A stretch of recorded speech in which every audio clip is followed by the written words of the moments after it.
And I know you mentioned sleeping last night. How is it coming back to work Oh following boy, yes, that? many sleepless nights recently. So yes, it's been a tiring experience as we've dealt with these challenges. Do you feel, how would you describe how you're feeling? A sense of relief? Well, no, I don't feel a sense of relief.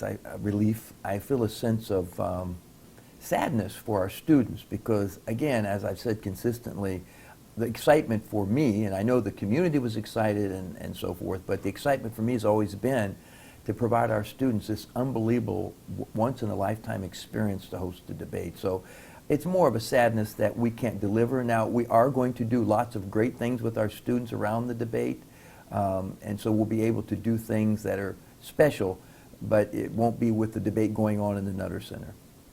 What are some of those things? Well, we have planned what we call a debate festival that we are working on how much of that we will retain. We will have a watch party for the students, and we'll still be doing that. We'll have a mock debate. We're going to work on our review of the book, Pivotal Tuesdays, and the book discussions will go on. We have classes scheduled that are special classes around the debate.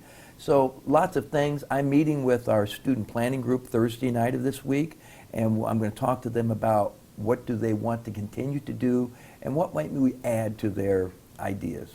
Are these plans that were in place prior to the debate being announced here at Wright State or in lieu of? Well, these are things, well, right now will be things that the students have been planning for that weekend before the debate, the Saturday, Sunday. How much of that will we continue? What will the night of the debate look like since we won't be hosting it here? I want to get their ideas, and I want to make sure I do everything possible to support the students in this experiential learning and what they want to see happen. So we'll make our best effort to do that. What would your message be to students or faculty that are disappointed in the decision? Yeah, well, I'm personally disappointed. I know people know that because this is something we worked for a couple of years to try to position Wright State and Ohio and this Dayton region to bring. We brought it in great faith and with a great community outpouring of support. So I think we're all disappointed. I would say to them, the world is different today than it was when we were awarded this bid a year ago. What we found was the escalating costs, the security concerns, the safety of our students, our faculty and staff has to be my #1 priority. And it became apparent and evident to all of us as we planned that the cost of trying to secure an open university campus, which is public, where we can't restrict access to campus, was becoming a very daunting challenge. And the risk that we thought we were going to take on overwhelmed us in terms of the advantages and the things we'd like to see happen. So it just is, it's a sadness because I know we would have had a great thing happen here and we probably would have had a great experience for our students, more than we could have ever had. But we have to weigh the risk, the safety, and certainly the costs that were escalating beyond our ability to raise the money and beyond the ability for the community to support it. When did it first enter your mind that Wright State would no longer hold the debate? Well, I think it was about a week ago when we had a public meeting, and part of the meeting was discussing the challenges of our budget remediation plan. And as we saw the estimates on security and what it would cost to really do what we think would it take to secure the campus. And I'm not talking about the Nutter Center itself. That's fully secured by the Secret Service, and there's a compound of fence around it. But everything else on a public university campus is open for all kinds of shenanigans, and things could happen. So I think about a week ago when we met with the board, we discussed some of the concerns about security. That's when I first started realizing we had to give this deeper thought. And I know it was estimated at an $8 million total cost to put this on, but Yeah. what was it reaching that it became a problem? Well, from the very beginning when we planned to put our bid in, talking to previous institutions, at the beginning of this whole process, in 2012, the cost was $3 to $5 million. And that seemed very doable with support from the state and support from corporations and donors in the region. But as soon as we got into the 2016 planning, after we awarded the bid, the challenges for cybersecurity, the challenges became even greater immediately. And so the cost went to 5 to 6. They started to continue to escalate. So we set a budget of $8 million. and thinking that's a big number and a number that we will need help to really to achieve. And what we're finding now is the security costs were going to go beyond that. So that was daunting, and it was not in the financial health of our university, a public university. Public universities are challenged every day with public funding, and I have made a promise from the very beginning that we would do our best to raise all the costs for this debate from external sources. And it was clear to me that I was going to be very difficult for us to accomplish that as the costs continued to rise. And I did not want to take that out of tuition money of our students or from the state support for instruction. So the cost rose, the security concerns, the safety issues continued to rise. It became very clear to me we had to make this decision. Is there a dollar amount that you can give me that was over the 8 million? Well, I think we're talking about if we really did what everybody was suggesting we do, was almost build a fortress on a public university campus, which I'm not doing. We're not going to do that. This is an educational institution. This was an educational opportunity. For debate is an educational opportunity. It's not a political opportunity.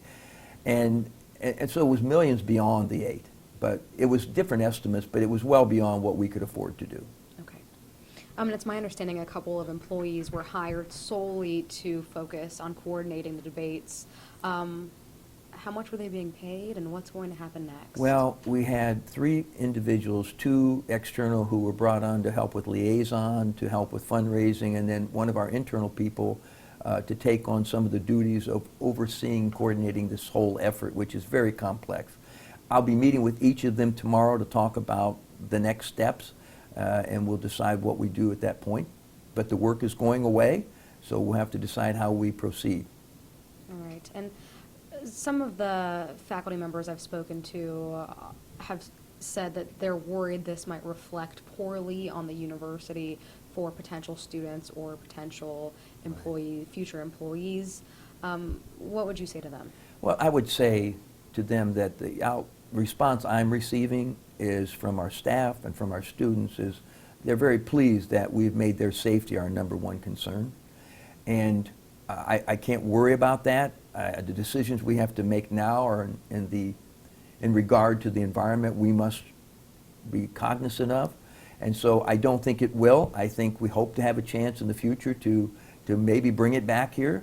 The climate we are in right now with the safety concerns and the costs were not doable. And I think most people will understand that was a responsible decision in the environment we're in right now. So the feedback I'm getting is almost some relief by staff who were somewhat fearful of this environment and what could happen.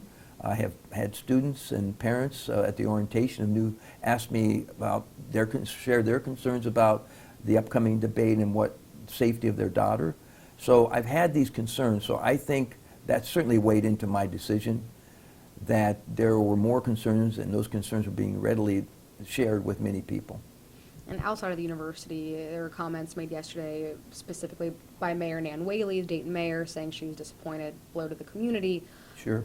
What would your response be to leaders like her? Yeah, certainly disappointed, because our goal in bringing it here was a chance for not only Wright State to show the world what we're all about, but to show the community off and let us step forward in a way that would show off what a great place this is to work and live. And I know the mayors were all on our host committee, and I know they're disappointed. I'm disappointed.